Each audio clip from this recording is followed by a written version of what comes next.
বন্ধুরা, ঘুম আমাদের অবিচ্ছেদ্য একটি অংশ। আর যদি এই সময়ে ঘুম আপনার ভেঙে যায় তাহলে অবশ্যই আপনারা সাবধানে থাকুন।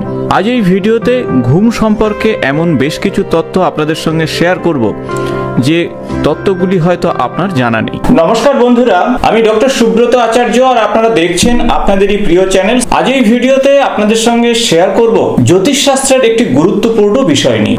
আমাদের দৈনন্দিন জীবনকে চালানোর জন্য প্রত্যহ 7 থেকে 8 ঘন্টা ঘুমের প্রয়োজন, কিন্তু মাঝে মধ্যে আমাদের হঠাৎই ঘুম ভেঙে যায়। ঘুম যদি ঠিক না হয় আমাদের ক্লান্তি চলে আসে এবং সারাদিন ক্লান্তির জন্য আমরা কোনো কাজেই মন লাগাতে পারি না। তাই ঘুম অবিচ্ছেদ্য অংশ হলো আমাদের শারীরবৃত্তীয় বিভিন্ন কাজের বিষয়।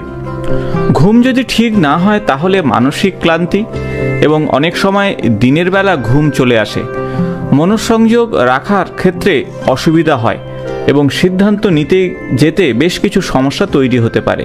আবার মাঝে মাঝে মন খারাপও লাগতে পারে ঘুম যদি কম হয়। আমাদের দৈনন্দিন জীবনের মানসিক অশান্তি, কর্মক্ষেত্রে অসুবিধা, দুশ্চিন্তা, বিষণ্ণতা কিংবা দৈনন্দিন কাজের বিষয়ে আমাদের চিন্তাভাবনায় কিন্তু ঘুম অনেক সময় হতে চায় না। কিন্তু এমন বেশ কিছু গুরুত্বপূর্ণ বিষয় রয়েছে যেগুলো কিন্তু আপনার ঘুম ভেঙে যাওয়ার কারণ হতে পারে, আর তার সঙ্গে বেশ কিছু ইঙ্গিতের কথা বলা রয়েছে শাস্ত্রে। আর যদি এই বিশেষ সময়ে আপনার ঘুম ভাঙে তাহলে অবশ্যই আপনি সতর্ক থাকুন। ঘুম যদি আপনার রাত্রি 9টা থেকে 11টার মধ্যে ভেঙে যায় এবং প্রতিদিন রাত্রিতে 9টা থেকে 11টার মধ্যে যদি ঘুম ভাঙে তাহলে অবশ্যই হাজারো চেষ্টা করেও আপনি আর ঘুমোতে পারেন না এবং সেই সমস্ত ব্যক্তিরা দুশ্চিন্তার মধ্যে থাকেন। তার কর্মজীবনে বিভিন্ন সমস্যা চলে আসতে পারে আর তার জন্য এই সমস্যা হয়। সেক্ষেত্রে ঠান্ডা জল মুখে আপনারা দিন এবং ইতিবাচক চিন্তাভাবনা করুন। ঈশ্বরের নাম জপ করুন, ভগবান শ্রীকৃষ্ণ কিংবা মাতা লক্ষ্মী এবং আপনার আরাধ্য দেবদেবীর কথা স্মরণ করুন, তাদের মন্ত্র জপ করুন। আর নিয়মিত এই কাজটি করলে ধীরে ধীরে মানসিক চাপ দূর হবে এবং সুন্দর ঘুম আপনার হবে। যদি আপনার রাত্রি 11টা থেকে 1টার মধ্যে ঘুম ভেঙে যায় তাহলে আপনার ক্ষেত্রে কিন্তু বেশ চিন্তার কারণ হতে পারে। বেশ কিছু চিন্তাভাবনা আপনার মনের মধ্যে ঘুরপাক খেতে পারে আর সেই সমস্ত কারণের জন্য আপনার এই ঘুম ভাঙতে পারে।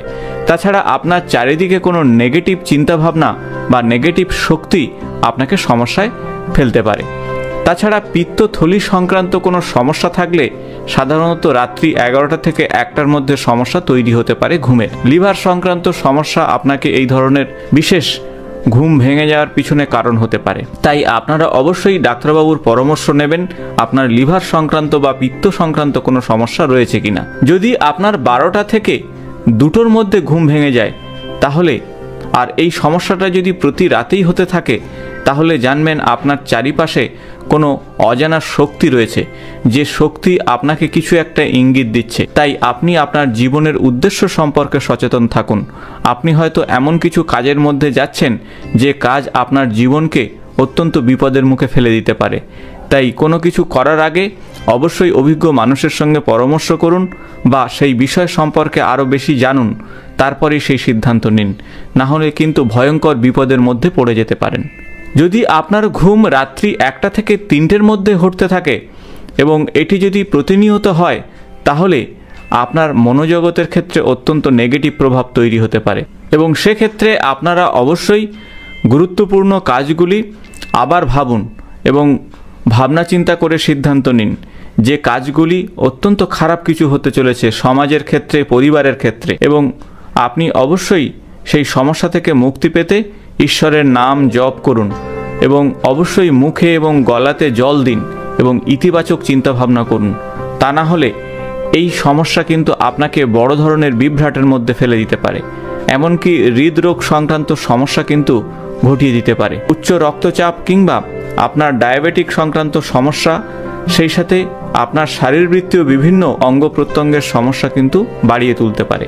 তাই এই সমস্যা যদি বারবার হতে থাকে তাহলে অবশ্যই অভিজ্ঞ মানুষের সঙ্গে পরামর্শ করুন। যদি রাত্রি 3টের সময় আপনার হঠাৎই ঘুম ভেঙে যায় তাহলে জানবেন মহাবিশ্বের কোনো ঐশ্বরিক শক্তি আপনার সঙ্গে কানেকশন করছে। তাই রাত্রি 3টের পরে ঘুম আপনার ক্ষেত্রে অত্যন্ত গুরুত্বপূর্ণ। এই সময়ে যদি আপনার ঘুম ভাঙতে থাকে প্রত্যহ তাহলে জানবেন কোনো পজিটিভ শক্তি বা কোনো ঐশ্বরিক শক্তি আপনাকে কিছু ইঙ্গিত করছে, আর সেই হিসাবে আপনি যদি কাজ করতে পারেন অত্যন্ত শুভ ফল আসবে।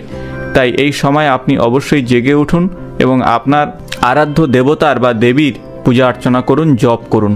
জপ মন্ত্র পাঠ করলে আপনি অবশ্যই ঐশ্বরিক শক্তি পাবেন, কর্মক্ষেত্রে উন্নতি হবে। যদি আপনার 3টে থেকে 5টার মধ্যে ঘুম ভেঙে যায় তাহলে অবশ্যই আপনারা এই সময় অচেনা বা অজানা শক্তির সঙ্গে যোগাযোগ স্থাপন করতে পারেন, যা আপনার জীবনের গতি প্রকৃতিকে নিয়ন্ত্রণ করতে পারে। তাই সে বিষয়ে আপনাকে সচেতন হতে হবে এবং সেই শক্তির সঙ্গে সম্পর্ক করবেন কিনা তা অবশ্যই ভাবতে হবে, কারণ রাত্রি 3টে থেকে 5টার মধ্যে এই ঘুম ভাঙার বিষয়টি অত্যন্ত গুরুত্বপূর্ণ। অজানা শক্তির বিষয়টি এই সময় জীবনে চলে আসে। যদি আপনার ভোর 5টা থেকে 7টার মধ্যে ঘুম ভাঙে এবং নিয়মিত এই সময়ে আপনার ঘুম ভাঙে, তাহলে আপনার কর্মক্ষেত্রের প্রচেষ্টা জানবেন কিছুটা আপনার অনুকূলে যাবে। সূর্যদেবের উদয়ের আগে ঘুম থেকে ওঠাটাই বাঞ্ছনীয়। সূর্য উদয়ের আগে ঘুম থেকে ওঠার চেষ্টা করুন এবং ধ্যান জপ করুন, মনকে আপনারা একাগ্র করুন। সেই সাথে মেডিটেশন করুন, যোগা করুন, আরাধ্য দেবতা বা দেবীর পূজা অর্চনা করুন এবং তার ধ্যান মন্ত্র জপ করুন, অত্যন্ত শুভ ফল পাবেন। যদি আপনি রাত্রি 12টা থেকে 1টার মধ্যে কোনো স্বপ্ন দেখেন, সেই স্বপ্ন কিন্তু পূরণ হওয়ার সম্ভাবনা অনেকটাই বেড়ে যায়। এবং রাত্রি 1টা থেকে 2টোর মধ্যে যদি আপনি কোনো স্বপ্ন দেখেন, তাহলে সেই স্বপ্ন 1 বছরের মধ্যে পূরণ হওয়ার সম্ভাবনা কিন্তু তৈরি হয়। তাই ঘুমের বিভিন্ন বিষয়গুলি কিন্তু আমাদের জীবনের উপরে প্রভাব ফেলতে পারে। তাই মনকে শান্ত রাখার জন্য প্রত্যহ ঘুমের আগে আপনারা ঈশ্বরের নাম জপ করুন এবং মনকে শান্ত রাখার চেষ্টা করুন। রাত্রিতে খাবার বিষয়ে আপনারা অবশ্যই খেয়াল রাখুন। অবশ্যই হালকা এবং সেই সাথে তেল মশলা বিহীন খাবার দাবার বেশি খাওয়ার চেষ্টা করুন। রাত্রি 7টা থেকে 8টার মধ্যে আপনার রাতের খাবার শেষ করুন। তারপরে অবশ্যই একটু হাঁটাহাঁটি করে তারপরেই ঘুমাতে যান। রাত্রিতে অ্যালকোহল জাতীয় খাবার বা অধিক গুরুপাক খাবার একেবারেই খাবেন না, আর যা আপনার শরীর স্বাস্থ্যের উপরে নেগেটিভ প্রভাব তৈরি করবে।